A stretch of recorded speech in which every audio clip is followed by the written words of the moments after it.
the first ingredient in this item. However, this is a delicious product. They've got great seasonings in it.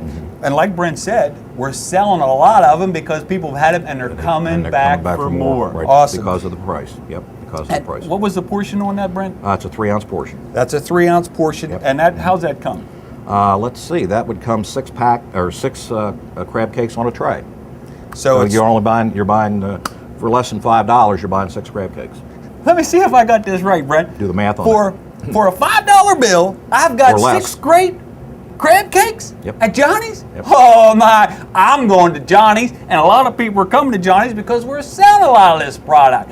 Restaurant quality foods at wholesale prices. I've been saying it throughout the show because that's our motto here at Johnny's, and we deliver on our promise. And if you haven't found out, then you haven't been through the doors here at Johnny's. So you got to get to either of our locations. Martinsburg, West Virginia, easy to get there, right off 81, exit 12, third light right off Route 11, right off 81 here in Chambersburg. Been here for 50 years. Come on, guys. You got to get to Johnny's for these great items. And Brent, I know we've got some other items too for under a buck portion cost. We have plenty of raft items. This is just, we selected 6 here just of our more popular items, but we have tons of items that fit into that category.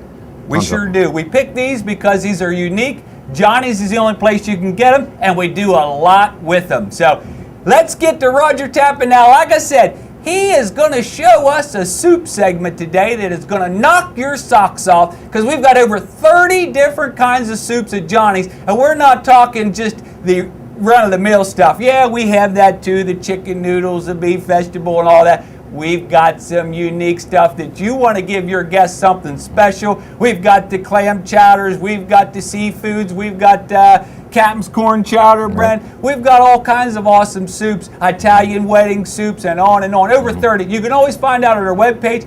And don't miss our annual soup sale at Johnny's, coming to you real soon, so stay tuned. Welcome to Johnny's, home of restaurant quality foods at wholesale prices. 2 great locations, Martinsburg, West Virginia, and of course here in Chambersburg. It's Dollar Days at Johnny's. We've got great items that you can put on your table for a buck or under per portion. Restaurant quality foods at wholesale prices, and don't forget, we are the shrimp capital of Central Pennsylvania. We've always got the best price in town. Johnny's, home of restaurant quality foods at wholesale prices. Hello everyone. Today I'd like to talk to you about one of Johnny's favorite product lines and one of our most popular. It's about frozen soups. We have 32 varieties of this frozen soup that comes in a plastic envelope. They're all the same in terms of their packaging. Now this is an assembled soup. This is not a pre-cooked soup. You are cooking it for the first time, and today I'm going to talk to you about some varieties of ways to cook it. When we have a densely textured tissue in here, maybe like a carrot is more dense, that product may be blanched a little bit but is not thoroughly cooked. So again, we are cooking it for the first time. This gives us a freshness of flavor at the start and extended shelf life when we do leftovers. We have cream soups, we have vegetable soups, vegetarian soups, meat soups, seafood soups, just all across the board. And I can tell you from previous experience, there are just no clinkers in the whole line. They're just all terrific. So I encourage you to try these. Now, let's get started and I'll show you how to cook these wonderful soups. Starting from frozen, I'm going to use a crock pot just like we would at home. And I'm going to take a serrated edge knife and I'm going to score the bag once lengthwise, and then I'm going to score it across maybe to 1/4 inch. Just saw it across like this. We do not have to slice it all the way through. Remember, we're frozen. At that point, you take the soup and we're going to break it over. If it won't break by hand like that, you can just crack it over the edge of your counter. It'll do just fine. So we're going to put this in to our crock pot, peel back that outer layer that we scored, just like that. Push her down in there. And simply add 2 quarts of water. Now I think every variety of soup we have takes 2 quarts of water except for 2. And that would be the pot pie filling and the chili. I've had good experiences with all these soups, and when was working in the commercial line, I used them there too. This is a commercial grade soup. So we're good to go. Can't stir it at this point because it's still frozen. I'm going to turn my crock pot on high for 5 hours or on low for 8 hours. And we'll stir it at the end. And our goal here is just to see a rising of bubbles around the edges. And we know that we're good. So that's really all there is to it. It's assemble it like you saw, and add your water, walk away. You're done. 5 hours on high, 8 hours on low. Now, should you thaw your soup overnight in the refrigerator, and that's fine, I've had very good success doing that, then we want to reduce the time to 3 hours on high and 5 hours on low, and it'll be fine. You'll see those nice bubbles rising around there.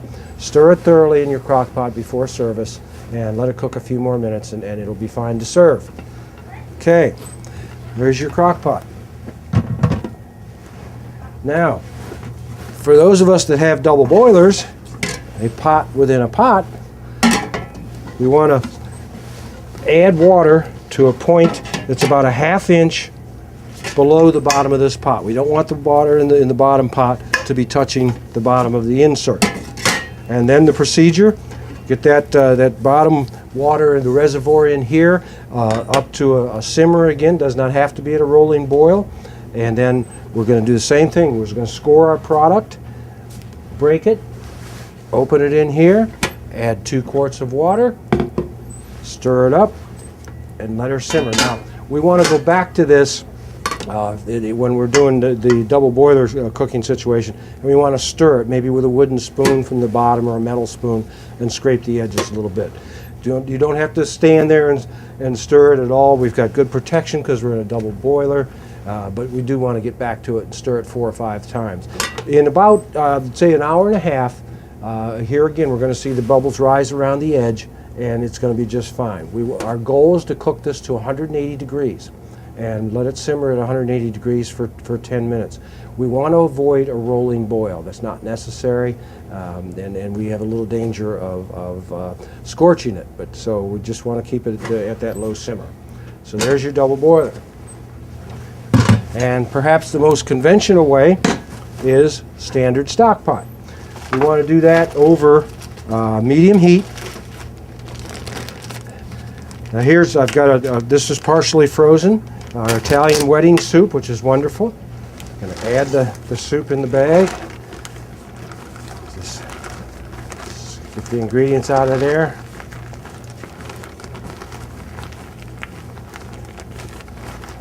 Not much to it. The simplicity of this soup and the quality is the beauty of the product. Remember, we're cooking it for the first time. This is not a leftover. Pre-cooked soups are leftovers when you get them. 2 quarts of water. Tap water is fine. You can also heat the water if you want to speed the process up a little bit. I'm going to stir this up.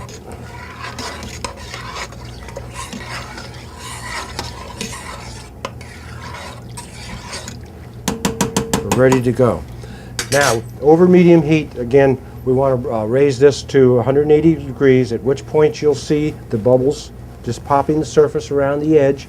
Avoid the rolling boil, and cook it like that for 10 minutes, and you are done. Turn it down to a holding temperature of 130 to 140 degrees, and it will be perfect.